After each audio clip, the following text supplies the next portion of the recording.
ఒక్కసారి ఊహించుకోండి, మనకు కంటికి కనిపించకుండా ఒక ఉరుము ఉరిమినట్లు ఒక గంభీరమైన వాయిస్తో ఆకాశం నుంచి ఒక వార్నింగ్ వస్తే ఎలా ఉంటుంది. సరిగ్గా ఈ ఆలయం విషయంలో కూడా అదే జరిగింది. ఔరంగజేబు తన సైన్యంతో వచ్చి ఈ ఆలయాన్ని ధ్వంసం చేద్దామని చెప్పి చూసినప్పుడు ఆంజనేయ స్వామి అదృశ్య రూపంలో ఆకాశవాణి ద్వారా ఔరంగజేబుకి వార్నింగ్ ఇచ్చాడు.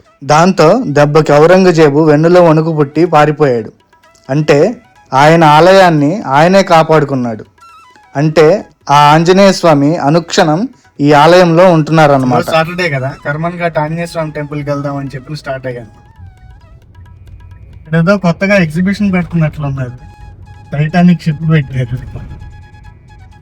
చూద్దాం ఒక రోజు వచ్చి ఏంటో అయోధ్య రామ మందిరం అనుకుంటుంది. ఒక రోజు వద్దాం, సెట్ అయితే గట్టిగా వేసారు. హైదరాబాద్ 16వ శతాబ్దంలో నిర్మించడం జరిగింది. కానీ ఈ కర్మన్ ఘాట్ ఆంజనేయ స్వామి ఆలయం మాత్రం 12వ శతాబ్దం నుంచే ఉంది.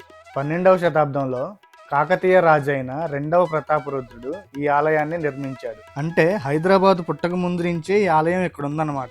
మన కోరిక ధర్మబద్ధమైనదై ఉండి మన ప్రయత్న లోపం లేకుండా ప్రయత్నిస్తూ స్వామివారి దగ్గర అనుగ్రహం కోసం వచ్చి మొక్కుకుంటే ఆ కోరిక తప్పకుండా నెరవేరుతుందని చెప్పి భక్తుల విశ్వాసం. సాటర్డే రోజు టెంపుల్ 1 గంట వరకు ఉంటుందని చెప్పని అన్నారు.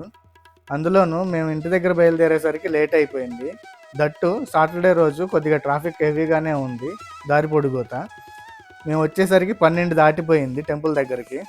ఇలా టెంపుల్ ఎంట్రన్స్లో పార్కింగ్ కోసం 10 రూపీస్ కలెక్ట్ చేస్తారు. పార్కింగ్ ప్లేస్ అయితే చాలానే ఉంది టెంపుల్కి. ఇదంతా పార్కింగ్ ప్లేసు, చూసారా ఎంత పెద్ద పార్కింగ్ ప్లేసు. మొత్తం ఫుల్ అయిపోయింది. అంటే అర్థం చేసుకోండి సాటర్డే రోజు ఎంతమంది వచ్చారో టెంపుల్కి. ఎదురుకుండా షెడ్ లాగా ప్లస్ పందిరి ఇదంతా ఉంది కదండి. ఈ ప్లేస్ వచ్చేసరికి వాహన పూజలు అన్నీ జరుగుతూ ఉంటాయి. కార్లు కానీ, ఆటోలు కానీ, బళ్ళు కానీ అన్నీ ఇక్కడే పూజలు జరుగుతూ ఉంటాయి. ఈ టెంపుల్ వాహన పూజలకి చాలా ఫేమస్ అనమాట. ఫైనల్గా కార్ పార్కింగ్ ప్లేస్ దొరికేసింది. అలా కార్ని పార్క్ చేసేసుకుని లోపలికి వెళ్ళిపోతున్నాం అనమాట. ఎందుకంటే మేము వచ్చేసరికి చాలా లేట్ అయిపోయింది కదా, త్వరగా దర్శనం చేసుకోవాలన్న హరీలో ఉన్నాం అనమాట. మేము వెళ్ళేది వచ్చేసరికి కొత్తగా కట్టిన మెయిన్ రాజగోపురం వైపు నుంచి వెళ్తున్నాము. యాక్చువల్గా ఇది వచ్చేసరికి రీసెంట్గా కొత్తగా కట్టారు. ఇక్కడ వెళ్తూ ఉంటే ఒక పెద్ద కొలను ఉందన్నమాట. కొలను మధ్యలో ఆంజనేయ స్వామి ధ్యాన ముద్రలో ఉన్నట్లు ఒక విగ్రహం కూడా ఒకటి ఉంది. ప్లస్ ఈ కొలంలో ఎన్ని తాబేళ్లు ఉన్నాయో చూడండి. చూసారా, ఇక్కడ చూసిన ఎన్ని తాబేళ్లు ఉన్నాయో ఈ కొలంలో. చాలా తాబేళ్లు ఉంచారు దీనిలో. ఇది వచ్చేసరికి చెప్పుల స్టాండ్, 10 రూపీస్ తీసుకుంటారు. మెయిన్ ఎంట్రన్స్ వైపే రైట్ సైడ్ ఉంటుంది అనమాట. కొత్తగా కట్టిన రాజగోపురం అన్నాను కదా, అది ఇదే అనమాట. ప్రస్తుతం అయితే ఇదే మెయిన్ ఎంట్రన్స్గా యూజ్ చేస్తున్నారు. దాని పక్కనే మనకి కాళ్ళు కడుక్కోవడానికి ప్లేస్ ఉంటుంది, ట్యాప్స్ అవి ఉంటాయి. అండ్ ఈ పక్కనే పువ్వులు, మాలలు ఇవన్నీ కూడా అమ్ముతూ ఉంటారు. ఇక్కడ ఇలా కాళ్ళు కడుక్కేసుకుని పక్కనే కొబ్బరికాయలు అటువంటి ఏమన్నా కావాలంటే తీసుకుని లోపలికి వెళ్ళిపోవడమే అనమాట. ఆంజనేయ స్వామికి తమలపాకు మాల అంటే చాలా ఇష్టం అని చెప్పని అంటూ ఉంటారు కదా. సో మేము ఒక తమలపాకు మాలను, కొబ్బరికాయ అవి తీసుకుని వెళ్ళాము. ఇప్పటికే చాలా లేట్ అయిపోయిందని చెప్పి కంగారుగా వెళ్తున్నాము.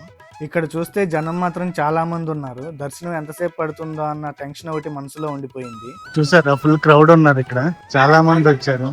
సాటర్డే కదా, సాటర్డే అయితే ఫుల్ ఉంటారు జనం. అయితే ఎప్పుడు చూసినా ఆల్రెడీ టైం వచ్చేసరికి 12 అయిపోతుంది. 1 o'clock క్లోజ్. వచ్చిన టికెట్ ఒకటి ఉంటుంది, దాన్నే ఆకు పూజ అని చెప్పని అంటారు. అది తీసుకుంటే మనం ఫాస్ట్ గా దర్శనం చేసుకోవచ్చు. 200 రూపీస్ ఉంటుంది టికెట్. తమలపాకుతో పూజ చేసి మనకి తమలపాకు ఇస్తారు అనమాట ప్రసాదంగా. ఇవి వచ్చేసరికి భోగంలో ప్రైజెస్ అనమాట. అంటే ప్రసాదం తయారీకి టికెట్ అనమాట. ఇది మనం 3 రోజుల ముందే టికెట్ తీసుకోవాలి. ఏ రోజైతే మనం విజిట్ చేసుకుంటున్నామో ఆ రోజు కన్నా 3 రోజుల ముందే టికెట్ తీసుకోవాలి. అండ్ మనం ఆ టికెట్ తీసుకుని ఆ రోజు వచ్చి ప్రసాదం కౌంటర్ దగ్గర ప్రసాదం తీసుకుని టెంపుల్ లోపలికి వెళ్ళాలన్నమాట. అప్పుడు మనకి సమర్పించి ఆ ప్రసాదం మళ్ళీ మనకి ఇచ్చేస్తారు. ఏం జరిగినా మన మంచి కోసమే అని అంటారు కదా. మేము వచ్చేసరికి లేట్ అయినా సరే ఎందుకో మా అదృష్టం బాగుండి లేట్ అయ్యేసరికి ఇక్కడ జనం తక్కువ ఉన్నారనమాట. ఇది వచ్చేసరికి ఫ్రీ లైన్ కూడా ఎంత ఖాళీగా ఉందో చూడండి. ఇక్కడ అంతా నిలబడి ఉన్నారు కదా. ఇక్కడ వచ్చేసరికి ముడుపు పూజ జరుగుతూ ఉంది. చాలామంది ఈ టెంపుల్లో ఇలా ముడుపు పూజ ఒకటి చేయించుకుంటూ ఉంటారు. ఇలా ముడుపు పూజ చేయించుకుని ముడుపు కడితే ఏ కోరుకున్నా సరే జరుగుతుందని చెప్పి భక్తులు చాలా విశ్వాసం అనమాట. మేము వచ్చేసరికి ఆకు పూజ టికెట్ తీసుకున్నాము. ఇది వచ్చేసరికి 100 రూపీస్ అనమాట, ఒకరికి లేదా దంపతులకు అనమాట ఈ కాస్ట్. ఇది వచ్చేసరికి ప్రత్యేక దర్శనానికి దారి అనమాట. దీనికి ఆపోజిట్లోనే కొబ్బరికాయలు కొట్టే ప్లేస్ ఉంటుంది. ఆ కొబ్బరికాయలు కొట్టే ప్లేస్కి పక్కన ఒక కౌంటర్ ఉంది కదా, ఆ కౌంటరే ప్రసాదాల కౌంటర్ అనమాట. మనం గనక ప్రసాదం టికెట్ తీసుకుంటే ఆ రోజు మార్నింగ్ ఇక్కడికి వచ్చి ప్రసాదం కలెక్ట్ చేసుకుని ఆ ప్రసాదం తీసుకుని లోపలికి టెంపుల్లోకి వెళ్ళాలన్నమాట. అక్కడ పూజారికి ఇస్తే ఆయన సమర్పించి దేవునికి మనకి ఇస్తారనమాట అది ప్రసాదాన్ని. ఇక్కడ నా వెనకాల ఒక ఎంట్రన్స్ కనిపిస్తుంది కదండి, జనాలు వస్తున్నారు. ఇది వచ్చేసరికి పాతకాలం ఎంట్రన్స్ అనమాట. కాకతీయుల కాలంలో నిర్మించిన ఎంట్రన్స్ అనమాట. ప్రత్యేక దర్శనం టికెట్ తీసుకున్నాం కదా, సో ఈ లైన్ లో లోపలికి వెళ్ళిపోయాము. ఇక్కడికి వచ్చేసరికి పూజ చేస్తారు. ఇదే అర్చన, ఆకు పూజ అంటారు కదా అది. ఇది వచ్చేసరికి ముడుపులు కట్టే ప్లేస్. బయటకి ఎగ్జిట్ అయ్యే ద్వారం దగ్గర ఉంటుంది అనమాట ఈ ప్లేస్. మనం ముడుపు చేయించుకున్న తర్వాత ఆ ముడుపు స్వామివారికి దగ్గర పెట్టేసేసి ఇస్తారు మనకి. తర్వాత తీసుకొచ్చి ఇక్కడ మనం ముడుపు కట్టేయాలన్నమాట. ఆలయం నుంచి బయటికి రాగానే ఇక్కడ ప్రసాదం పంచిపెడుతూ ఉంటారన్నమాట. స్వామివారికి నైవేద్యంగా పెట్టిన దాన్ని ఇక్కడ ప్రసాదంగా భక్తులకి పంచిపెడుతూ ఉంటారు.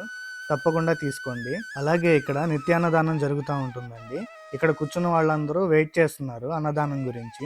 ఇక్కడే టికెట్లు ఇస్తారు. టికెట్లు ఇచ్చిన తర్వాత మనం అన్నదానం ప్లేస్కి వెళ్తే అక్కడ భోజనం పెడతారనమాట. ఇది వచ్చేసరికి లడ్డు ప్రసాదం కౌంటర్ అనమాట. ఇక్కడ వచ్చేసరికి లడ్డు, పులిహార అండ్ వడలు ఉంటాయి అన్నమాట. ఇక్కడ ఇది ఇప్పుడు చూపిస్తున్నాను కదా, ఇది వచ్చేసరికి టికెట్ కౌంటర్. ఇక్కడ టికెట్ తీసుకోవాలి. ఇక్కడ ఒక్కోసారి 2 లైన్లు ఉంటాయి. ఒక లైన్ వచ్చేసరికి ఆన్లైన్ పేమెంట్స్కి, ఒక లైన్ వచ్చేసరికి క్యాష్ పేమెంట్స్కి. క్యాష్ పేమెంట్స్కి లైన్ చాలా చిన్నగా ఉంటుంది, గుర్తుంచుకోండి. ఎప్పుడైనా సరే ఆ కౌంటర్ తెరిచి ఉంటే మీ దగ్గర క్యాష్ ఉంటే మాత్రం ఆ కౌంటర్లో వెళ్ళడానికి ట్రై చేయండి. అండ్ ఇది అక్కడ టికెట్ తీసేసుకున్న తర్వాత ఇక్కడికి వచ్చి ప్రసాదాలు కలెక్ట్ చేసుకోవాలన్నమాట. లక్కీగా నాకు కొద్దిగా క్రౌడ్ తక్కువ ఉండటం వల్ల నేను ప్రసాదాలు ఫాస్ట్గా తీసేసుకుని వచ్చేస్తున్నాను అనమాట. చాలా ఫాస్ట్గా అయిపోయింది మా దర్శనం. అండ్ ప్రసాదాల కౌంటర్ దగ్గర కూడా చాలా ఫాస్ట్గా అయిపోయింది పని. ఇలా బయటకు వచ్చే ద్వారం పక్కన ఇలా హనుమాన్ చాలీసా ఉంటుందన్నమాట. మీకు వీలైతే టైం చూసుకొని ఇక్కడ కాసేపు గడిపి హనుమాన్ చాలీసా మొత్తం పఠించండి, చాలా మంచి జరుగుతుంది. అండ్ అలాగే ఇక్కడ చుట్టుపక్కల ఆవరణలో చాలా అనుసంధాన ఆలయాలు ఉన్నాయి, అవన్నీ కూడా దర్శించుకోండి, చాలా బాగుంటాయి ఆలయాలు.